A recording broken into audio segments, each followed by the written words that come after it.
Our topic today is a new discovery that's been made by the Interstellar Boundary Explorer, which is put into NASA speak by calling it IBEX, mission. This mission has produced some brand new results that give us our very first look at our home in the galaxy. Now, the results that you're going to see today come from a very broad collaboration between several NASA missions, a fusion of industry, academic, and government resources, and international partnerships. Now, in my view, this collaboration, while not our main story, is a remarkable model of how current space physics research is conducted with the twin goals of achieving both excellence and integrity in the scientific research. Now, today's panel reflects this broad collaboration. With us today is a distinguished group of experimenters and investigators who will present this newest result of our home in the galaxy, and they are Eric Christian, who is the IBEX Deputy Mission Scientist, and he's from Goddard Space Flight Center. David McComas. Dr. McComas is the Interstellar Boundary Explorer, IBEX, spacecraft principal investigator, and he is also an Assistant Vice President of the Space Science and Engineering Division of the Southwest Research Institute in San Antonio, Texas. Next to David is Dr. Rosine Lallemant. She's the senior scientist at the French National Center for Space Research. Sitting next to Rosine is Lindsay Bartolone. She's the IBEX Education and Public Outreach Lead and is with the Adler Planetarium in Chicago, Illinois. And at the far end, we have a dual, kind of a defensive, offensive player, two sides of the same coin. He's the Cassini spacecraft instrument scientist and IBEX co-investigator. That's Dr. Don Mitchell from the Johns Hopkins University Applied Physics Laboratory in Laurel, Maryland. And I'm going to ask Eric if he would start today's presentation. Thanks, Dick. Well, this is an amazing time to be studying the outer heliosphere. In the last few years, both Voyager spacecrafts have passed through the first boundary between our solar system and interstellar space. And they're out there now measuring this interaction region. They're measuring solar wind, pressure, temperature, velocity in this interaction region. And now IBEX comes along and fills in all the places that Voyager isn't. Now, what is the heliosphere? If you watch this movie here, there's a 1,000,000-mile-per-hour solar wind, hot gas that blows out from the sun in all directions. And that solar wind has actually blown a bubble in interstellar space.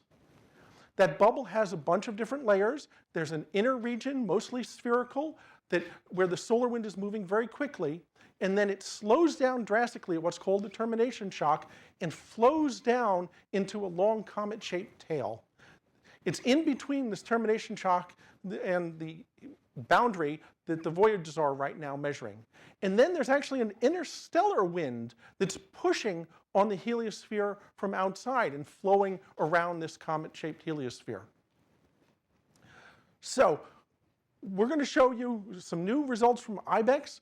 And to set the context, I'd like to show this picture here. We've got to take this map where we're looking out from very close to the sun on this entire region. And the way we do that is we flatten it out with the two-dimensional map projection. This picture is the way the night sky would look if you could see the entire night sky. The Earth wasn't blocking half of it. And the big bright band that goes through it is the Milky Way galaxy, what's called the Galactic plane. And it's a ring in space. It goes around your sphere that you're looking out on, but the map projection turns it into this S-shaped band. So you can see the local stars, and now if you run it, we can show you where the two Voyager spacecraft are on this projection. And here you see Voyager 1 and Voyager 2, where their positions are, and the nose is the direction that the sun is moving relative to interstellar gas. It's the upstream direction. And all of our map projections coming up are going to have pretty much the nose centered and be in this form. So we have Voyager 1 and Voyager 2, and they're like weather stations. But can you imagine trying to determine the weather on the entire Earth from 2 weather stations? You can't do it. IBEX is like our first weather satellite and gives us the full picture. And so to fill in all the stuff that you don't see on this picture here, Dave McComas. Thanks, Eric, and good afternoon. So I'll pick up the story exactly where Eric left it off. We have these fabulous observations from the 2 Voyager spacecraft out in this interaction region at the edge of our solar system, our heliosphere. But there are only these 2 locations, these 2 very specific locations in space. And so what you see on this graphic is the picture of our heliosphere, the global picture of our heliosphere as it was yesterday, with just these two points. And now, if we run the fade, you'll see the new picture, the picture of what we know of our heliosphere today. These results are from IBEX. They're neutral particles, neutral atoms coming in from the very edge of the heliosphere. What you see is a very bright and very narrow ribbon of particles coming in, neutral atoms coming in. The expectations from theorists and modelers were that there'd be small variations, tens of percent across these sorts of regions of space, but instead we see 200–300% variations across this ribbon. And so this is a shocking new result for us, and one that's, even as we speak now, not entirely understood and not entirely explained. But it's a very exciting result for us, and it shows that what we thought we understood before about this interaction is definitely not right, and we have to kind of go back and start over. So I'm going to talk a lot more about the observations and about the ribbon, but before I do that, let me give you a little bit of background about IBEX and the spacecraft and how we take the measurements, because it's important to understand what we're seeing. So in this movie, you'll see the IBEX spacecraft. This is an artist rendition. The IBEX spacecraft is a very small spacecraft. This is actually a full-sized model over here. It's about 3 feet in diameter, 1.5 feet tall. It weighs about 200 pounds. It's got one side that points towards the sun. It spins at 4 RPMs, 4 rotations per minute. And the top side, blue in the movie, you're basically seeing the solar panels. Well, we have 2 very large sensors, cameras, actually cameras not of light, but cameras of neutral atoms. And we look out the 2 sides perpendicular to the spin axis, and we view these two directions in space. And every time the spacecraft spins, we're able to make these observations. Before I get into that in more detail, let me talk a little bit about where these neutral particles come from. Ultimately, these particles mostly come from the sun, from the solar wind.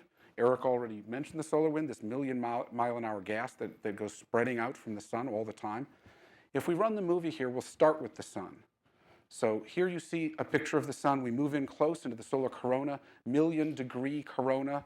And this atmosphere, this corona, boils off into space and produces this million-mile-an-hour wind all the time of hot ionized gas.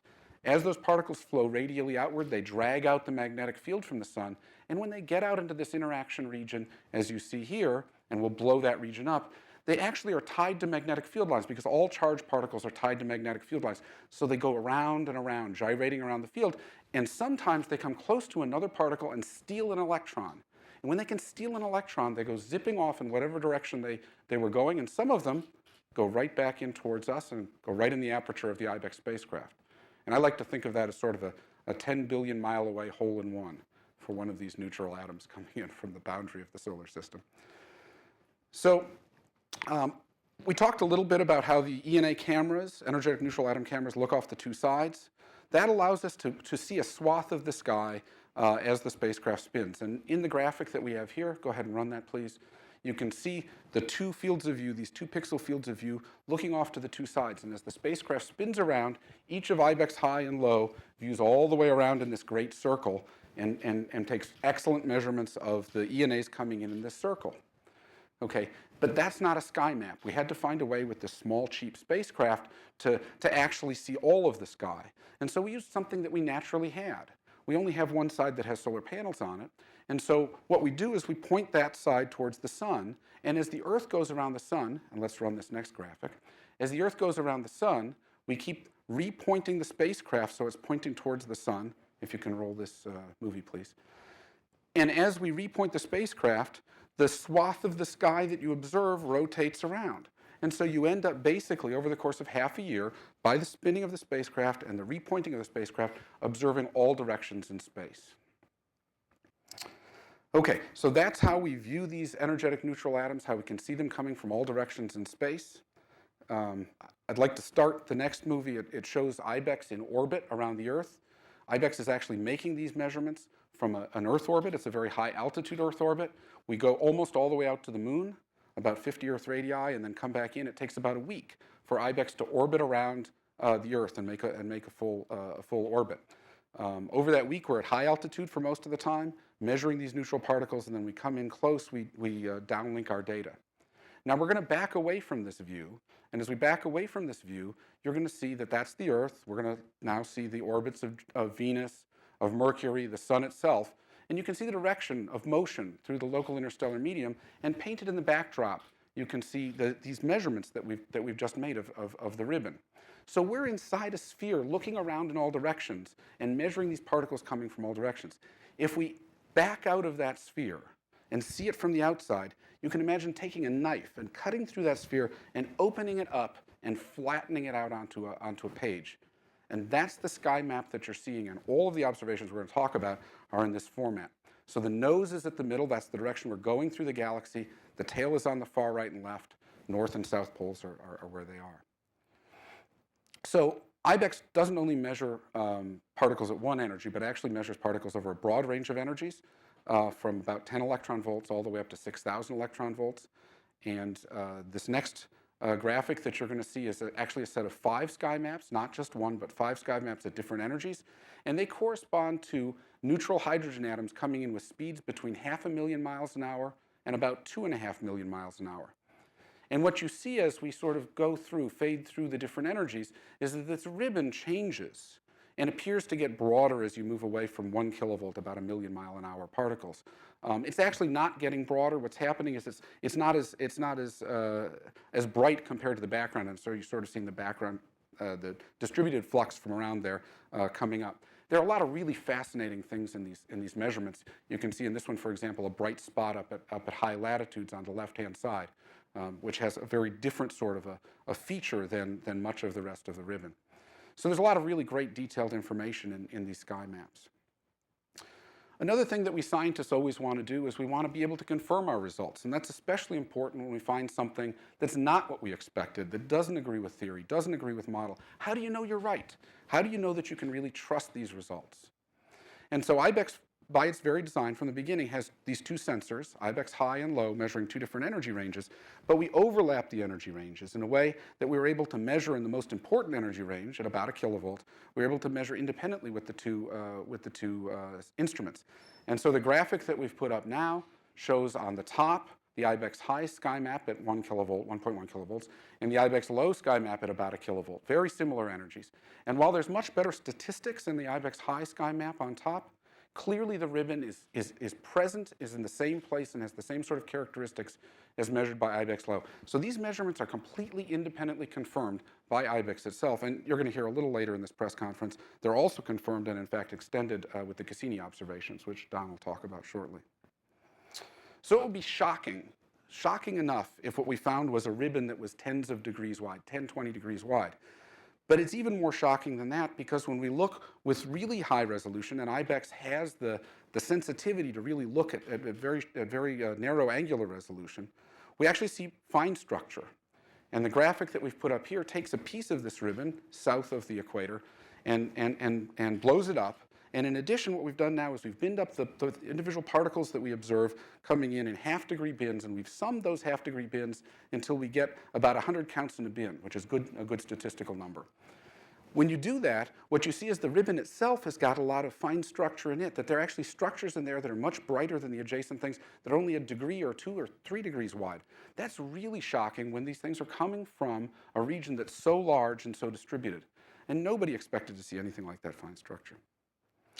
So I just wanted to mention there are a lot of other great results coming out of IBEX. We have 5 papers that are just coming out in Science right now, posted online right now with this press conference, a 6th from the Cassini measurements.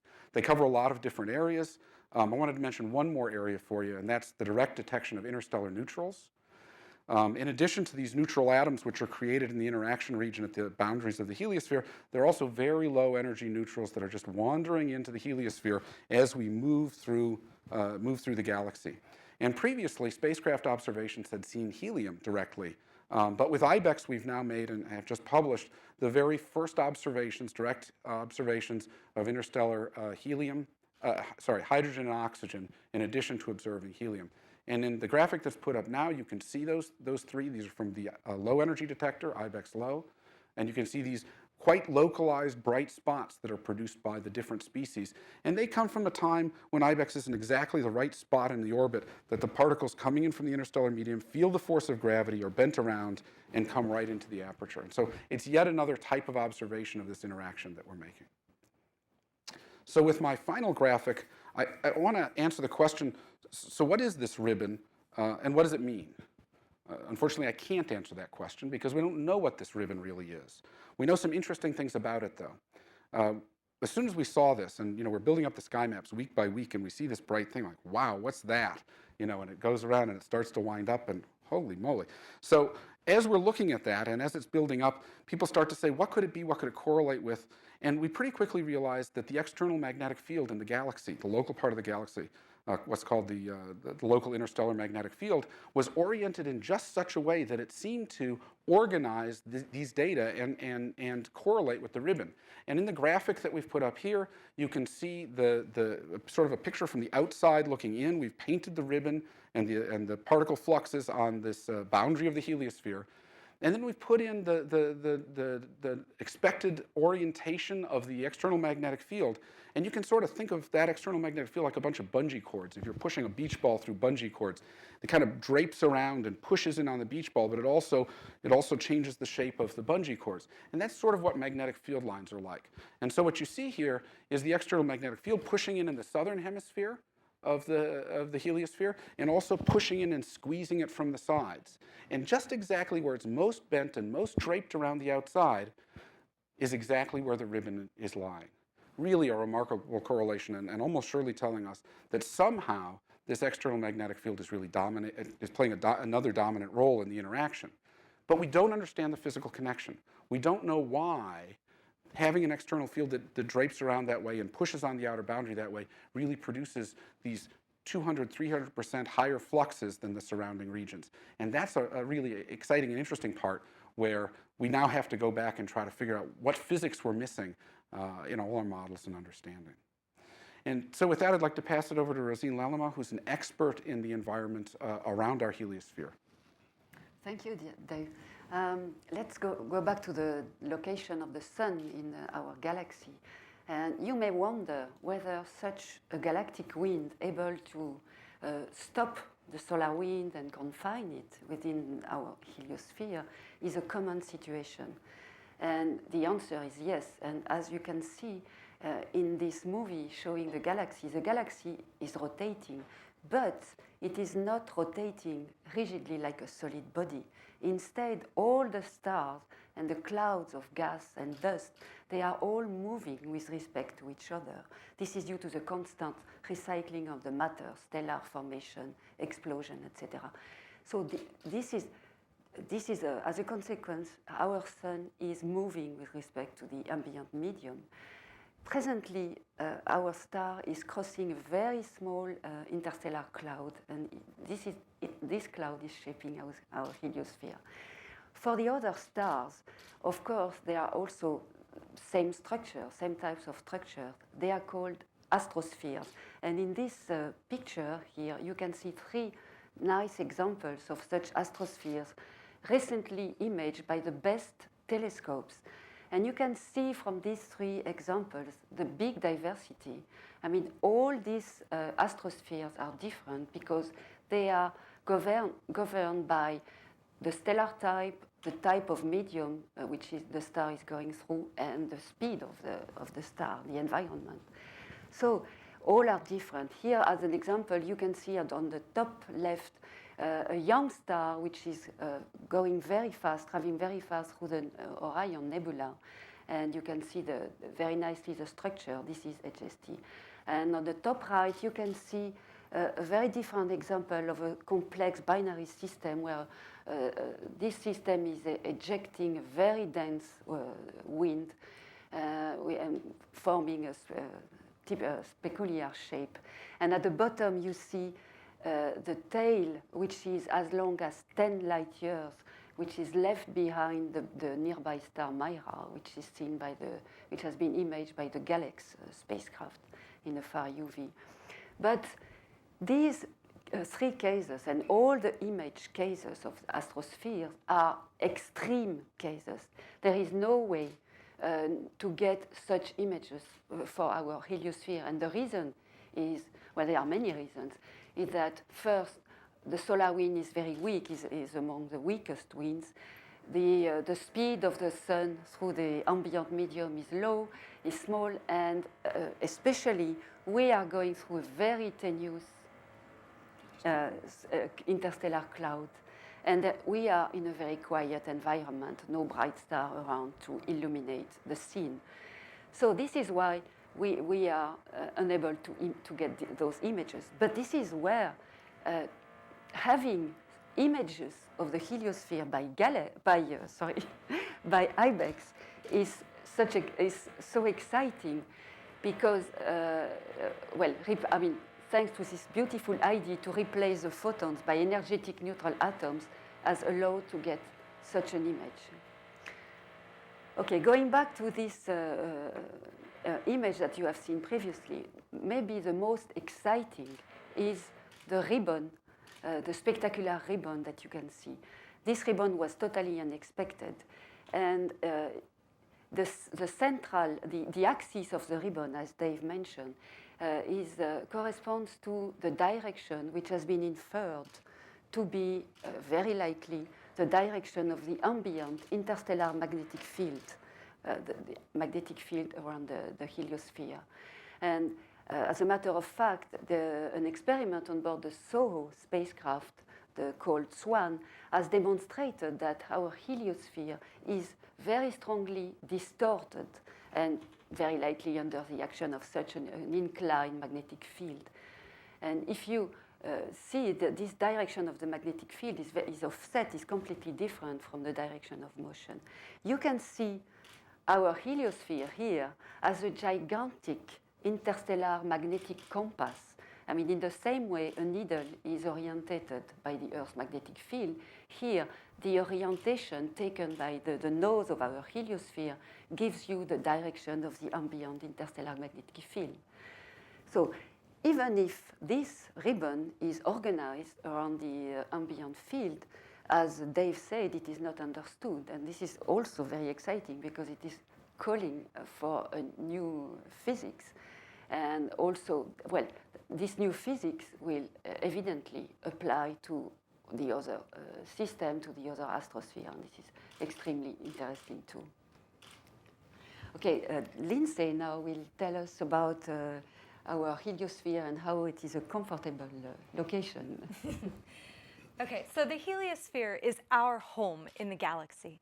And our sun actually does orbit the center of the galaxy. Please roll the movie. And I'm going to show you how the sun and all the stars actually bob up and down through the galaxy as they orbit, taking hundreds of millions of years to go around. The heliosphere comes up, you'll see it in just a moment, and as Dave and Rosine have said, it orbits around the center of the galaxy. Here it is here. It's going to pass through regions that are denser and less dense. As it passes through regions that are denser, the heliosphere shrinks. And then as it passes through regions that are less dense, it's actually able to expand. So these regions that it passes through help change the size and shape of the heliosphere over long periods of time. Also, the sun's solar wind actually varies, causing the heliosphere to breathe periodically. That, along with the magnetic field that we've just been discussing, all of those factors and possibly other ones contribute to the shape of our home in the galaxy. Now, this heliosphere is very important to us because it helps protect us from dangerous cosmic rays that come from outside of outside of the heliosphere. And those cosmic rays, as they come nearby, are deflected. So if you show the graph, you can see on this picture the fraction of cosmic rays that are able to penetrate into the solar system. It starts out at a very high percent, and then as it moves through the heliosphere, many of them are deflected, and only a small percentage are able to make it into the inner solar system. Fortunately for us, Earth's magnetic field is usually able to protect life on Earth from these dangerous cosmic rays. However, astronauts on deep space missions aren't able to bring the Earth's protection with them. So having the IBEX data and being able to understand this protection around us is really going to be critical. Now, this is a snapshot as we are today, and NASA has actually been observing higher and higher levels of cosmic rays. But in the distant past and in the far future, since the heliosphere may change in size and shape, the heliosphere might one day, or maybe in the past, has shrunk down so small that it's inside of the Earth's orbit, exposing the Earth to many more cosmic rays. Having all these new data and being able to come up with new ideas about how the heliosphere works is really exciting and helping us understand our home in the galaxy. With that, Don is now going to tell us about some other observations that complement the IBEX observations. Thanks, Lindsay. Well, while IBEX was being built and put together, there was another mission already in flight, the Cassini mission, which was orbiting Saturn. It was launched in 1997. Cassini has on board an energetic neutral atom imager, which was designed to image the magnetosphere of Saturn, but it's not particular. It'll image any ENA that happened to come its way. The graphic we have here shows Saturn and Cassini's relationship to the heliosphere. The Earth is at 1 astronomical unit from the Sun. Saturn's at 10 astronomical units. It's a long ways from the Sun, but it's not very far from the center of the heliosphere on heliospheric distances. So the perspective from Saturn, from Cassini, is very similar to that IBEX has. The operations of that spacecraft were different. Its main object of interest is Saturn and the Saturn system, so it was doing a lot of pointing at Saturn. Not a very good place to look if you're trying to image ENAs from the heliosphere. But over the course of the years that we've been there, the spacecraft's been in orbit at Saturn since mid-2004, and we actually began this process a little before that in late 2003 until the present. We've been able to get enough snapshots of the sky from looking away to get the next graphic, which is an image which is built up over those years using the ion and neutral camera on the Cassini spacecraft. Now, this is in the same general format as the IBEX data was shown to you before, a little different color bar. You can see that central bar of emission coming down through the nose of the heliosphere in this image. It's a little different from the IBEX, but actually very similar to the highest energy channels on IBEX.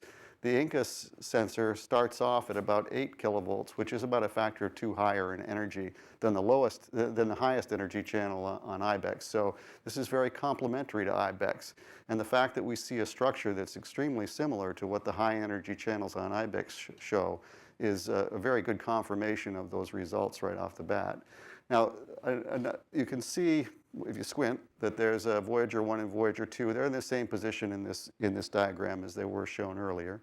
And those two are actually seeing on the fringes of this broader feature that you see at the high energies.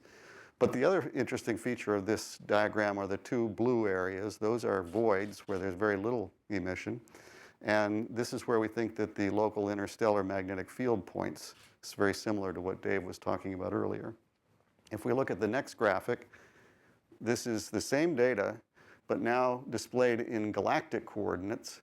And in galactic, if we were to show the galaxy that Lindsay showed and that Eric showed earlier in this coordinate system, it would just be a horizontal line. You'd be looking at it edge on. But so our data is broader than that feature, and it's also at a bit of an angle. It's not exactly aligned with the galaxy, but neither is the local interstellar magnetic field exactly aligned with the poles of the galactic plane. So, so this is, again, consistent with that. What it also shows is that we have a fairly continuous belt of emission at these energies that goes all the way around the globe. And if I can go then back to the previous graphic, I wanted to also point out that the Voyagers are there. At these energies, the emission is broad enough to include the Voyagers, so it's entirely relevant to consider this to be a global map of what Voyagers see. We have, with the Inca sensor, energies that go up to the energies that the Voyager sensors measure in situ. So we essentially bridge the energy gap between where IBEX leaves off and where Voyager picks up, measuring the particles, the energetic particles that are producing pressure out in this medium. And the combined information from all three missions allows us to get a pressure of those particles out there, and therefore understand better the relationship of the magnetic field containment of the interstellar magnetic field to the particle pressure that's outside the termination shock of the heliosphere. So Dave, I'd like to turn it back to you for that. Yeah, thanks, Don. These are all really exciting results. I just wanted to bring you back to the main discoveries. So what we've observed with IBEX is this really narrow ribbon of strong emission, lots of particles, lots of neutral atoms coming in from the interaction at the edge of our heliosphere, the edge of our solar system. This ribbon winds between the two Voyager spacecraft and wasn't observed by either of them. They were both out there making these local observations and had no idea that the main storm, in some sense, was running right down between them. The ribbon is very narrow, has a lot of fine structure in it, meaning that somehow the particles are confined in very, very localized regions. We have no idea how that can happen. It's aligned by and dominated by the external magnetic field, as Rosine talked about at some length. That's a huge clue as to what's going on, but even when we put that magnetic field into our models and our theories, it doesn't produce this bright ENA ribbon. So still we're missing some really fundamental aspect of the interaction, some fundamental physics that's missing from our understanding. So what's next? We're obviously working on that. The theorists and modelers are going like crazy trying to make this connection and figure out what got left out and how it's really working. At the same time, IBEX continues to spin away and keep repointing around the sun like we talked about. We're already partway through the second sky map. And while the ribbon is still there, there's some suggestion that it's actually slightly different and maybe evolving over the 6 months between the image that we've published now and the next images. So it's really going to be fascinating to watch this feature potentially change over the years and maybe over the solar cycle. And so with that, Dwayne? Okay, thank you all. And again, we will open it up for questions, and my apologies to the TV audience and our presenters for the construction noise. When you have live TV, sometimes things happen, but perhaps we can send that drill out to the heliosphere. I don't know. So, let's see. Well, I have some questions that have come in on my monitor here, and the three from one of the several space.coms out there in TV land. So, Dave, I think this one's for you and maybe to the team members. What's the next step with this data for the science team? So the next step with this data that we've published today in Science in this coordinated set of papers is to really go through all of the detailed observations and rack them up against the different theories and models to try to really come to an understanding of which of these theories and models, are a good starting point for the understanding that we have and which need more modification. And really to go try to find what thing it is that we've all just kind of been, I bet it'll be obvious in retrospect, so often these things are, but that we've been leaving out of this sort of interaction. So that's really the next main effort, I think, for the team. And I believe this question comes in, this is for Richard Fisher. The cost of the mission and how IBEX fits into the heliophysics portfolio. That's a good question. Let me start out by saying that in the heliophysics portfolio, we try to have a mix of missions, and these range from things like sounding rockets, which are relatively inexpensive, up to major missions, perhaps even someday a flagship type mission that will explore the inner part of the heliosphere around the sun. And IBEX is from a class of missions called SMEX, Small Explorers. There was a mission cap set on this one. I'm going to look at Dave, and I'm going to say it was around $90 million. Am I about right at that? And the cost of our launchers are running around $40 million. So the total cost is in the neighborhood of $130 million. This is a small space flight mission for us. Okay. And a question here from one of the network.coms, and I believe this is, you're going to give everyone an opportunity. They want to know, what is your personal feelings, reaction when you saw this data and the possibilities? So, Eric, you want a personal reaction and Well, as a scientist? having worked on Voyager for many years, I mean, my first reaction was, wow, the Voyagers missed it. The most interesting part of this interaction region, the Voyagers miss. And that was surprising, exciting. We've got a lot to learn. Shall I go next? Yep, everyone. Yeah, everyone here. So I guess my first reaction was terror, because as we started to get these swaths back, and it's sort of like you get mail once a week, and in the mail you get the next swath, and you look at it and you go, no, that cannot be right. There's some background, there's some noise. We haven't done something right. Something's wrong. What's wrong? How do we fix it so that we can actually do the mission that we're supposed to be doing? And it was actually over many, many weeks, and in fact months, as these new swaths came in, and as they started not to all be at the same spin phase for the spacecraft, but wind up along at different angles and have different fine structure and all that, it was actually quite a long time before we convinced ourselves that we were right, and that all of what we thought before was wrong. But there was a long time there where that was not where we started, and it was kind of a scary time for me. Rosine? Well, very shortly, my first reaction was wrong, because I thought that we were seeing something I have worked on, which is, we know that the sun will leave our small cloud, and there is a next cloud it will enter very soon. It should enter one day. And we don't know if the two clouds are touching each other. If they do, because one is faster than our cloud, there must be an interstellar shock. So when I saw that, maybe we see some feature apparent to this interstellar shock. But that was for 5 minutes only. Then I realized it has nothing to do. I certainly looked at it, and because it looked nothing like any of the initial predicted maps, I said, what is that, and how am I going to explain it to people? Because as the education person on the team, I know that my job is going to be explaining this ribbon, and I, of course, have to wait for people to figure out what it is, but then to come up with some easy ways to explain it, to show it in our planetarium show, to make a model of it that people can touch and feel and experiment with. So my questions are still going.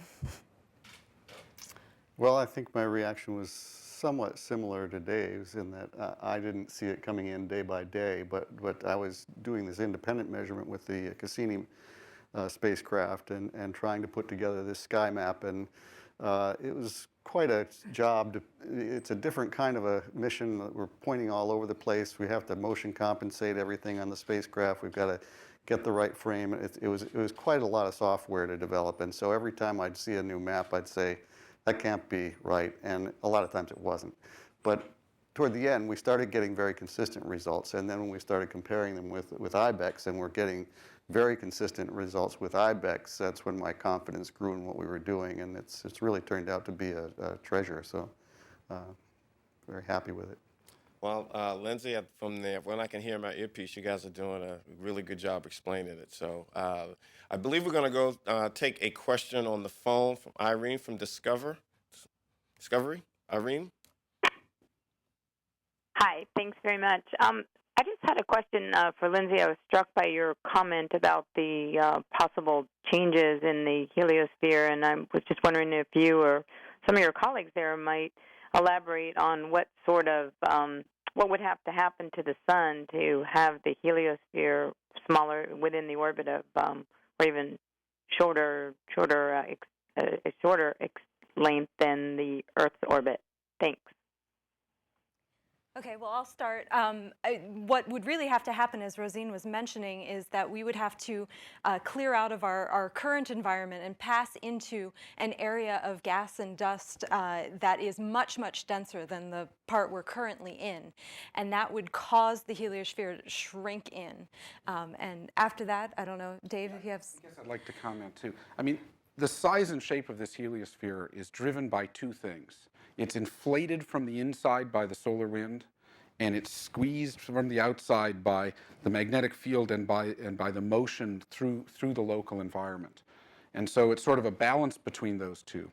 And so while the sun could change and put out much, much less solar wind is theoretically possible, the most likely thing, and I think it's happened probably many times over the history of our solar system, as we've gone around the galaxy up and down and passed through the dense regions with stronger fields and that sort of thing, is that this heliosphere has shrunk and grown and changed shape and really changed the amount of shielding that we get from the galactic cosmic rays out in the galaxy. Anybody else want to comment on that? Well, just sort of one interesting thing. When the Voyagers launched in 1977, they actually thought that the heliosphere wasn't much bigger than the orbit of Jupiter. It was very much smaller. And the joke in the community was that the estimates of the size were getting bigger at almost exactly the rate the Voyagers were moving away from the sun, because we kept on not getting it, but we were going to get there real soon now. So it's only when the Voyager 1 actually crossed the termination shock, the first boundary, that in 2005, that we really knew that what the size of the heliosphere was. So. Okay, I think that's going to do it. You guys definitely did a great job explaining it. For further information, as always, go to www.nasa.gov. My congratulations to the team. And of course, as I said, with all of the science mission divisions, and it especially happens here in heliophysics, science never sleeps. Thanks for joining us.